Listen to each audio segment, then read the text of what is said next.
né? Mas a gente traz aí o primeiro evangelho, o evangelho de Mateus, capítulo de número 6.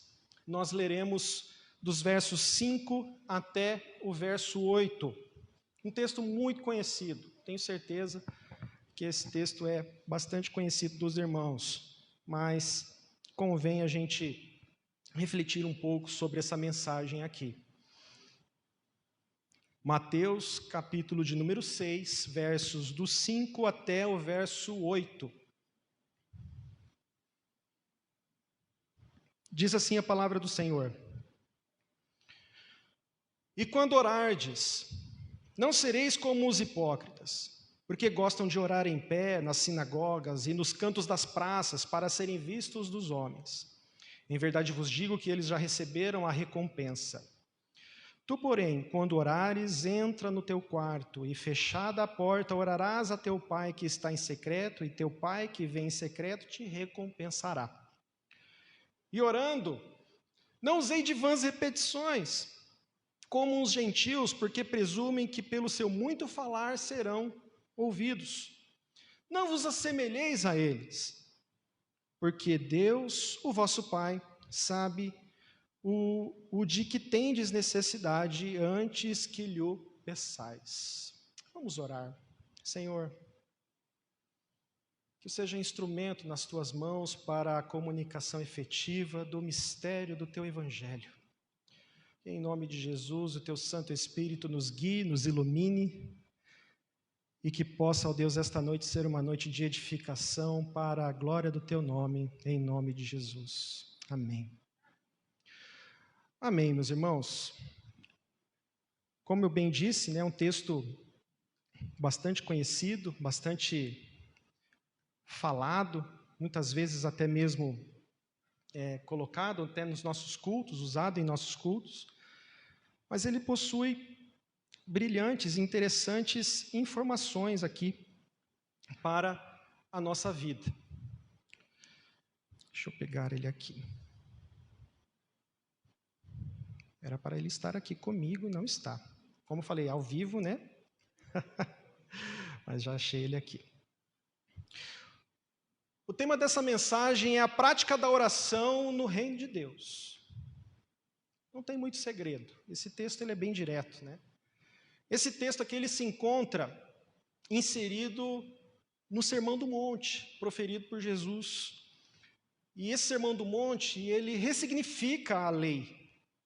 Ele traz reflexões importantes para o povo de Deus. O Sermão do Monte não é para quem não é do povo de Deus. O Sermão do Monte é aplicado para aquele que pertence a Jesus, aquele que entende que Jesus é seu Senhor e seu Salvador. É um sermão para quem deseja um novo estilo de vida. Muitas vezes a gente confunde, a gente quer trazer mensagens de discipulado para quem não conhece Jesus ainda, e a gente precisa tomar cuidado com esse tipo de mensagem. Dentro desse sermão, então, Jesus ele ressignifica também, meus irmãos, a questão da oração, como a gente vai refletir hoje. Alguns comentaristas, do Novo Testamento, eles chamam o conteúdo aí do início, do capítulo 6 de Mateus, de tríade da nova vida. Porque Jesus ele chama a atenção, se você olhar um pouquinho antes aí no capítulo 6 de Mateus, você vai notar que Jesus ele começa falando sobre a esmola, dos versos 1 a 4 do capítulo 6. Jesus ele fala sobre a oração, Mateus 6, 5 a 13, porque nós temos um pouquinho depois um exemplo de oração que Jesus nos traz. E nós temos também os versos 16 a 18, onde Jesus fala do jejum. E o que acontece? Por que se chama tríade da nova vida? Porque quando a gente fala do jejum, a gente fala de olhar para dentro. Ressignifica a nossa própria vida com nós mesmos e com Deus. Quando fala sobre a oração, a gente fala no sentido do nosso relacionamento para cima, nosso relacionamento com Deus. E as esmolas vêm no sentido do nosso relacionamento para fora, com os próximos, com o próximo, com as pessoas e com o mundo. Então, nessa tríade, a gente praticamente resume o nosso estilo de vida como novos nascidos de novo para a glória do Senhor. E nós vamos falar hoje sobre uma desses pontos, desses aspectos que é a oração. Orar aqui, quando a gente vai para o original, para o verbo original aqui sobre orar, ele significa falar com Deus. Parece meio óbvio, mas não está aparecendo aqui no contexto, né? Em nosso texto não parece tão óbvio. Jesus aqui desse texto, meus irmãos, ele chama a atenção de todos nós e ele faz uma denúncia. A gente pode dizer isso, que Jesus denuncia, Jesus alerta em seu sermão sobre 2 tipos de oração que estavam sendo utilizados naquela época, naquele contexto. E que não tinham esse significado de falar com Deus. Eles poderiam ter qualquer significado, mas não tinham significado de falar com Deus, como a gente vai verificar aqui. A gente vai falar um pouquinho dessas 2 práticas que a gente encontra aqui em nosso texto, que Jesus nos aponta aqui no texto, que eram feitas naquela época pelos religiosos, que eram feitas naquela época pelos gentios. E nós vamos refletir se de repente esse tipo de prática também não tem sido utilizado nos dias de hoje. Se esse tipo de prática não tem sido utilizada nos dias de hoje pela igreja. E trazer aplicações acerca dessa circunstância, acerca dessa verdade que nos é revelada. A primeira dessa espécie de oração denunciada por Jesus, a primeira modalidade de oração, está aí no verso 6 do nosso texto. Eu denomino essa oração aqui chamada por Jesus de oração ostentação. Oração ostentação. Ostentação a gente sabe muito bem o que é, né? A gente se empavoa, né? Falar do gênero do pavão, né? Parece aquele pavão todo enfeitado. Existem aquelas expressões, né? Você compra o que não tem, compra com o que não tem, para agradar quem não precisa. E ainda assim não se sente bem consigo mesmo. E esse tipo de ostentação, a gente vê isso muito, né? Em nossa realidade de redes sociais, né? Você joga lá nos stories do Facebook ou do Instagram. Meu Deus, que crise! Onde está a crise? Onde estão os problemas? Não que a gente não deva compartilhar os bons momentos da vida, né? Aquele churrasco de final de semana. Oh, bênção, né? Jesus.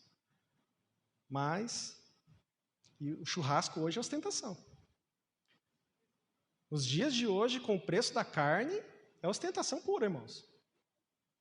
Só se pegar uma bisteca do 7, né?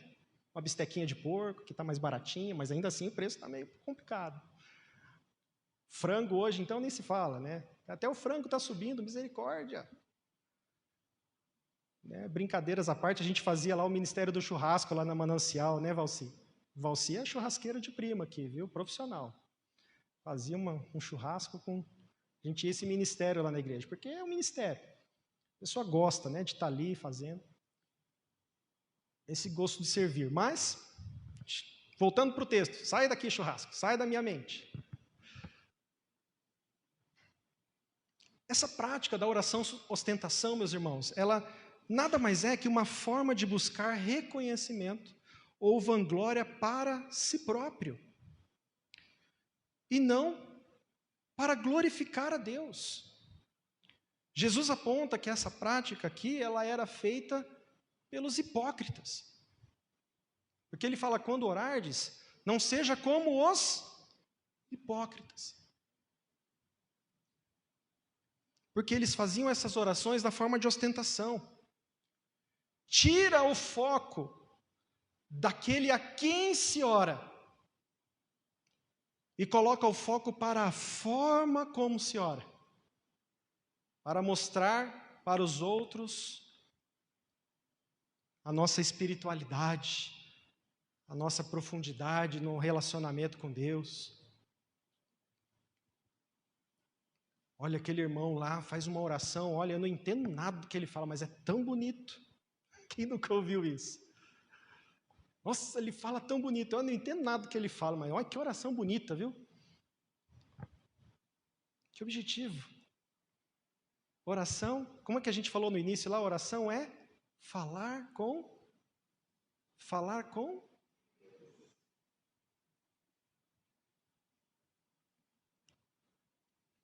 O que é importante na oração? É para quem se ora. Não importa a riqueza das palavras ou na beleza como ela é declamada. Claro, é interessante, é importante. A gente começa a falar aqui, começa a variar um monte de erro de português, aí já fica meio complicado, a gente já perde um pouco o foco também. É importante a gente ter um mínimo, né, um equilíbrio, digamos assim. Para ilustrar isso aqui de uma forma melhor, eu quero trazer o texto, não precisa abrir, tá? O texto de Lucas, capítulo 18, dos versos 9 ao 14, que é a parábola do fariseu e do publicano. Nós temos um exemplo claro da oração ostentação. Quero trazer como exemplo esse contexto. Nesse texto, meus irmãos, notem que nesse texto o fariseu, acho que todos os irmãos conhecem bem essa história. Jesus ele conta a história de um fariseu. O fariseu quem era? Era um religioso, certo? Alguém da igreja. Nos dias de hoje, contextualizando para os dias de hoje, o fariseu é um religioso, é alguém que é da igreja. E nós temos um outro personagem que é o publicano. Quem é o publicano nos dias de hoje? O publicano naquela época era quem recolhia os impostos. Quem recolhe os impostos nossos nos dias de hoje? Não precisa nem responder, né? Para não dar mais raiva. Mas são esses dois personagens. Jesus aponta para esses dois personagens e aponta que o fariseu, no texto, ele ora de pé, de si para si. E ele ora, ele faz uma oração de gratidão. Ele faz uma oração de gratidão.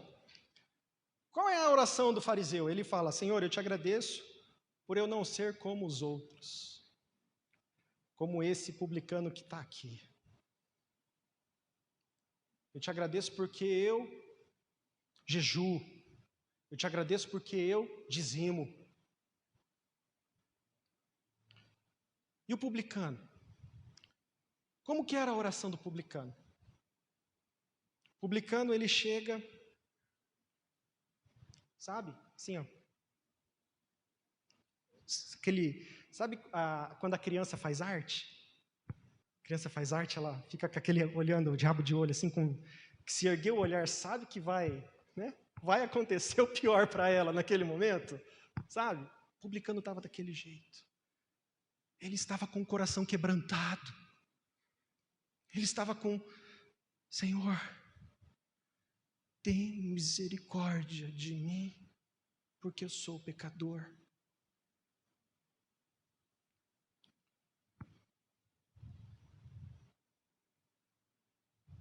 E Jesus aponta, dentre esses dois, quem saiu justificado após a sua oração? O publicano.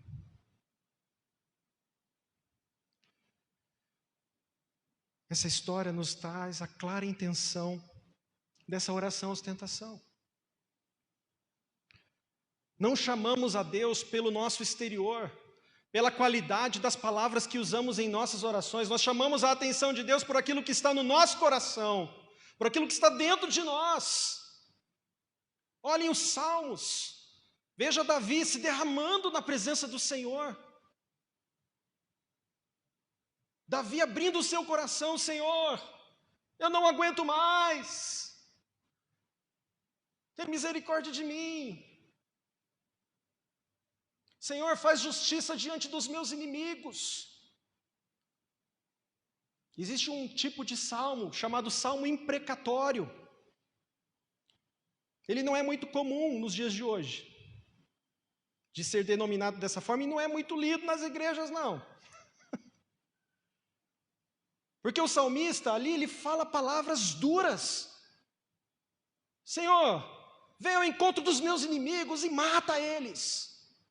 Não é que a gente quer isso, em nome de Jesus, não é isso. Nós temos uma revelação aqui do Senhor Jesus que Deus é amor. E não é esse o desejo do salmista, mas era isso que estava no seu coração, era isso que estava na sua vida, era isso que estava acontecendo com ele. Senhor, eu gostaria que eles estivessem mortos, mas eu sei que o Senhor é amor. Mas ele estava sendo sincero na presença do Senhor. De que importa ter uma oração linda, uma oração bonita, e o nosso coração está totalmente distante dos caminhos do Senhor. Por isso que esses salmos imprecatórios chamam a atenção para isso. Nós devemos ser sinceros na presença de Deus, e não na rede social. Chega lá na rede social e destila ódio, destila falta de amor, destila falta de compreensão. Mas quer dizer que eu tenho que ficar com isso aqui dentro de mim, com esse sentimento dentro de mim? Não! É por isso que Deus está conosco. Deus é o Deus Emanuel. Em Isaías fala que os ouvidos do Senhor estão próximos. As mãos do Senhor não estão encolhidas para ouvir, para nos atender. Mas ele complementa que os nossos pecados fazem separação entre nós e Deus.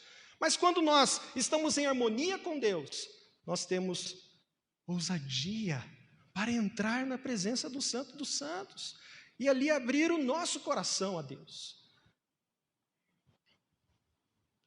Jesus chama a atenção, ao invés de uma oração ostentação, ele chama para o que nós podemos aqui denominar de uma oração pessoal. Uma oração pessoal. Verso 6 ele diz: quando orar, vai para o teu quarto, fecha a porta. Se ficar com a porta aberta, vai ter interferência. Alguém vai falar, alguém vai te chamar. Fecha a porta. Fecha a porta, vai para o teu quarto. E ore. Fale com Deus, fale com seu Pai, que está lá. Onde Deus está? Deus está lá no nosso quarto.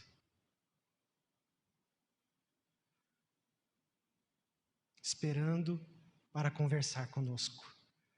Esperando para nos ouvir. Esperando para ministrar aos nossos corações. Essa oração é pessoal.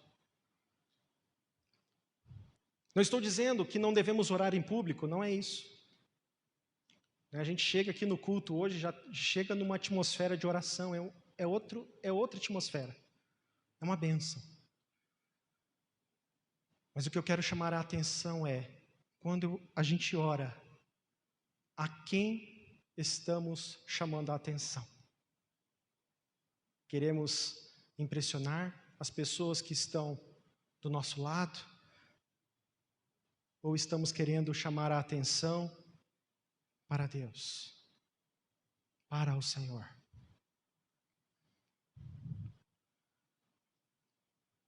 Como a gente pode identificar essa nossa oração hoje?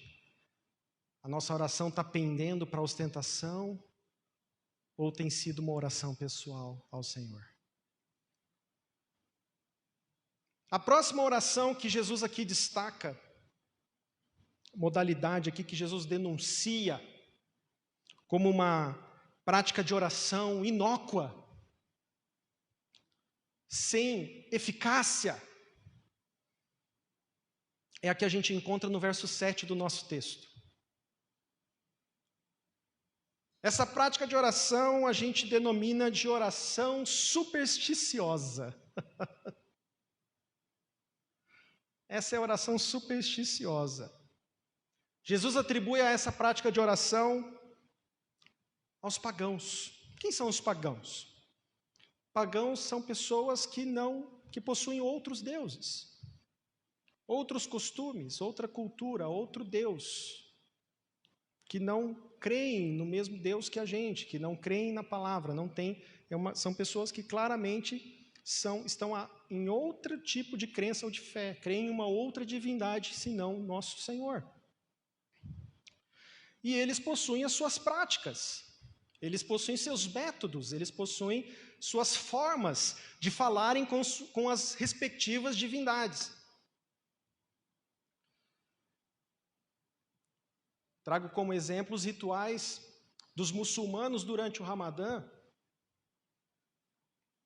Eles ficam girando, né? Passam os vídeos deles girando, falando, gritando, cantando, e incansavelmente, né?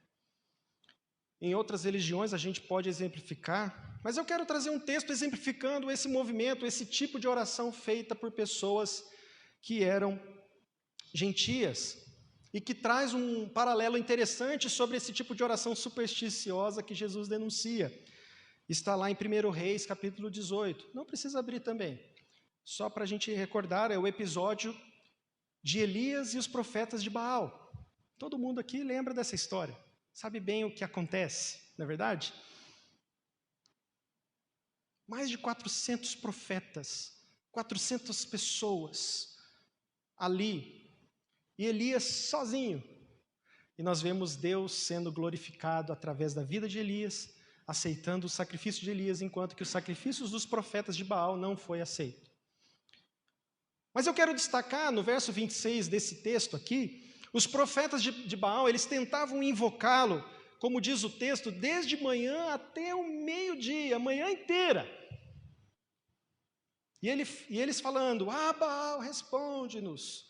Repetindo isso com danças, repetindo isso com movimentos, repetindo isso com flagelos. Ai, Baal, isso a manhã inteira. Ai, Baal, ai, Baal. Aí Elias até brincava, né? Olha, fala mais alto, acho que o Deus de vocês está dormindo. Meu Deus, né? Olha que... Elias ainda brincava com eles. Fala mais alto. De repente, né, está alguma coisa acontecendo aí, nessa divindade aí, está alguma coisa errada.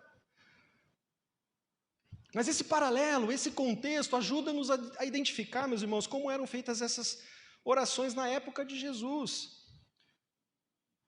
Outros povos, outras nações. E como essas expressões, de uma certa forma, como esse tipo de prática, estão, de repente, inseridas e contextualizadas até mesmo em nosso meio. Eu determino. Não, porque se eu falar eu determino, é certo. Chega lá no céu. Eu profetizo. Eu declaro. Está amarrado. Como se o uso dessas palavras pudesse, de alguma forma, tornar a oração, entre aspas, mais forte. Quem aqui já ouviu a expressão? Aquele ali tem uma oração forte. Vou lá orar com ele lá, porque aquele lá tem uma oração forte. Aquele lá é ponta firme. Tá ali, um encarne com Deus. Tá? Eu ouvi dizer que se orar de madrugada, o trânsito está mais livre. Glória, a gente pode orar de madrugada. Que legal. Que bênção, né? Porque durante o dia, né, a gente vive numa cidade engarrafada, cheia de trânsito, já pensa, vai ter trânsito, né, com Deus, um monte de gente orando, né? Mas tem um fuso horário, né? Tem gente que está orando lá nesse momento. Ai, meu Deus, e agora? Mas isso existe.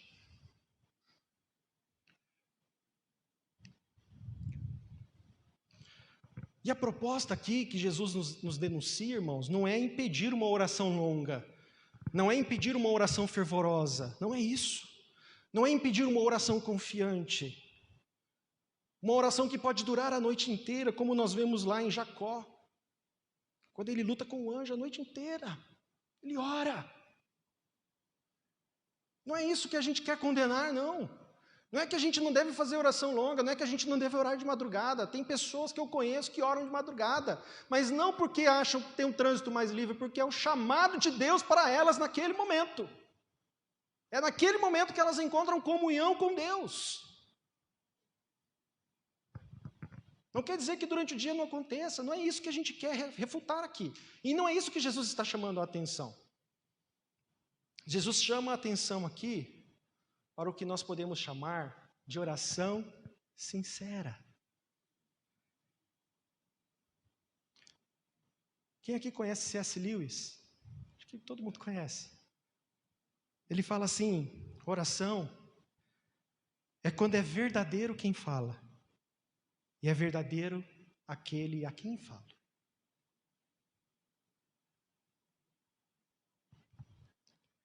Jesus aqui, ele desconstrói as vãs repetições. Ele destrói as fórmulas mágicas de oração.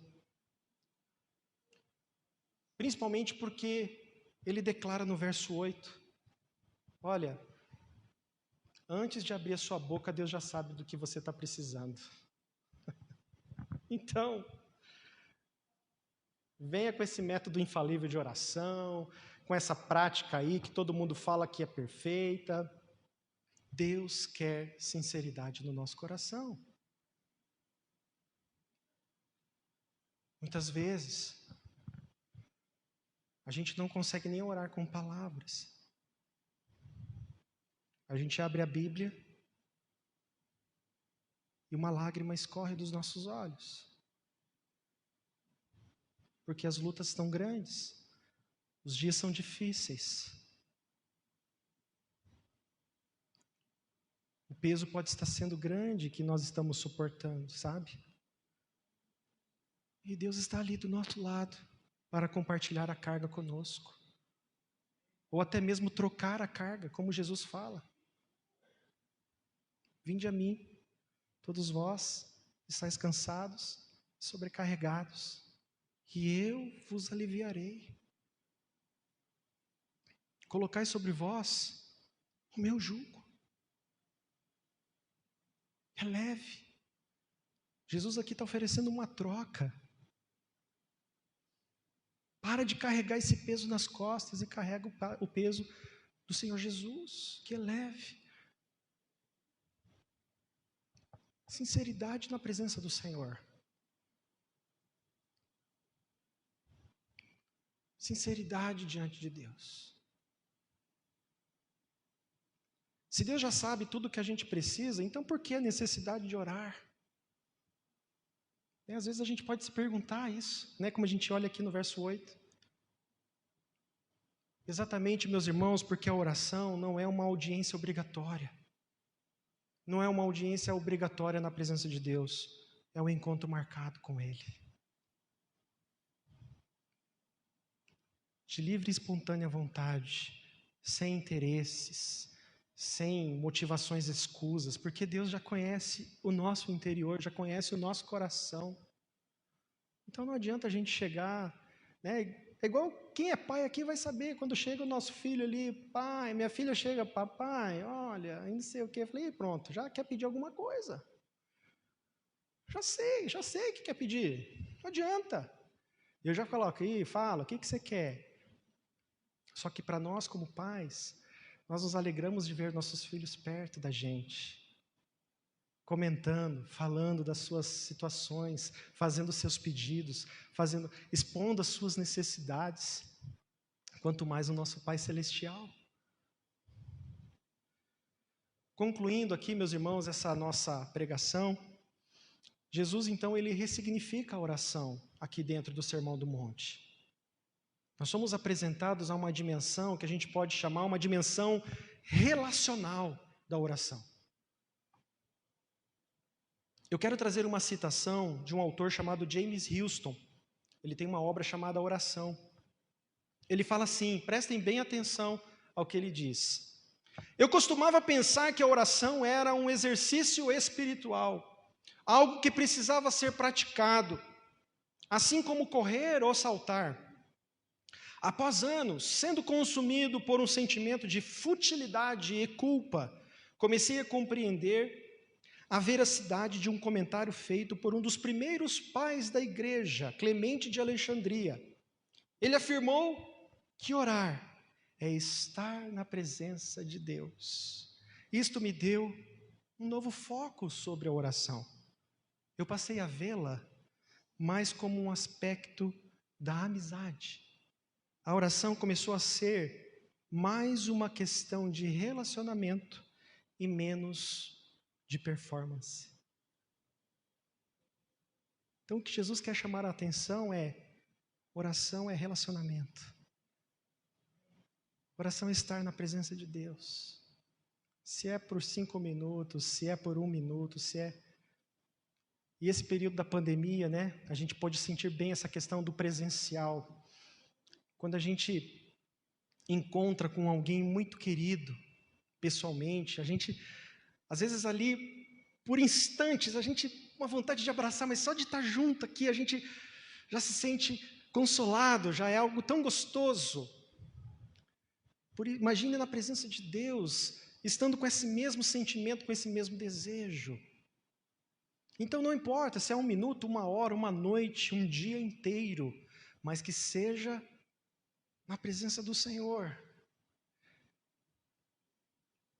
Nós precisamos entender que a partir desse sermão de Jesus, a oração não é apenas uma ferramenta. Ela é conhecida como uma disciplina espiritual, mas ela não deve ser encarada como apenas uma disciplina espiritual. É um encontro com Deus.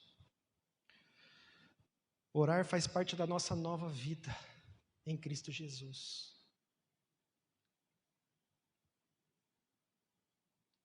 Deus aqui é apresentado como Pai.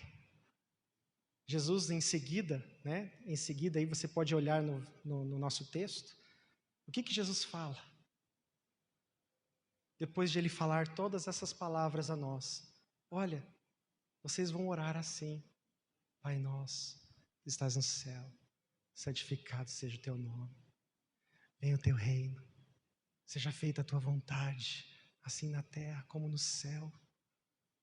O pão nosso de cada dia dá-nos hoje, perdoa as nossas dívidas, assim como nós perdoamos os nossos devedores, e não nos deixes cair em tentação, mas livra-nos do mal, porque teu é o reino, o poder e a glória para sempre. Amém e amém. Possamos refletir, meus irmãos, em nossas orações. A partir de hoje, eu quero convidar você, assim como eu tenho refletido, como nós temos orado a Deus. Nós encontramos traços, de repente, da oração ostentação em nossas orações. Nós encontramos situações semelhantes à oração supersticiosa, que Jesus aqui denuncia para nós. Como temos encontrado, como Deus tem revelado a nós, tem se revelado a nós em nossas orações. Nossa oração tem sido pessoal, a nossa oração tem sido sincera, ou de repente a gente não está nem orando mais. Eu te convido, meus irmãos, a voltar a essa prática, porque ela é alimento. A gente vai definhar, até chegar o momento em que a gente estará totalmente afastado dos caminhos do Senhor. E não adianta a gente estar aqui na igreja, não adianta participarmos de Santa Ceia, não adianta batizar, rebatizar, tribatizar, sei lá o que batizar. Eu vi uma expressão hoje falando: você pode ter a sua vida inteira na igreja, você pode participar de todos os sacramentos, você pode ter tudo, mas se você não está em comunhão com Deus, você não desfrutará da eternidade na presença dEle. Oração é encontro com Deus. Que nós possamos, a partir de hoje, olhar de uma forma diferente. Que nós possamos, a partir de hoje, em nome de Jesus, eu convido você a voltar aos caminhos do Senhor. Eu convido você, se você nunca ouviu falar desse Jesus, desse Deus que se revela através da oração, entregue a sua vida ao Senhor Jesus, para que a gente possa experimentar essa oração no nosso dia a dia e como ela faz a diferença para a nossa vida cristã, para o nosso testemunho como igreja nesse país que tanto está precisando. Eu faço esse convite para você, em nome de Jesus. Feche os seus olhos, vamos orar ao Senhor.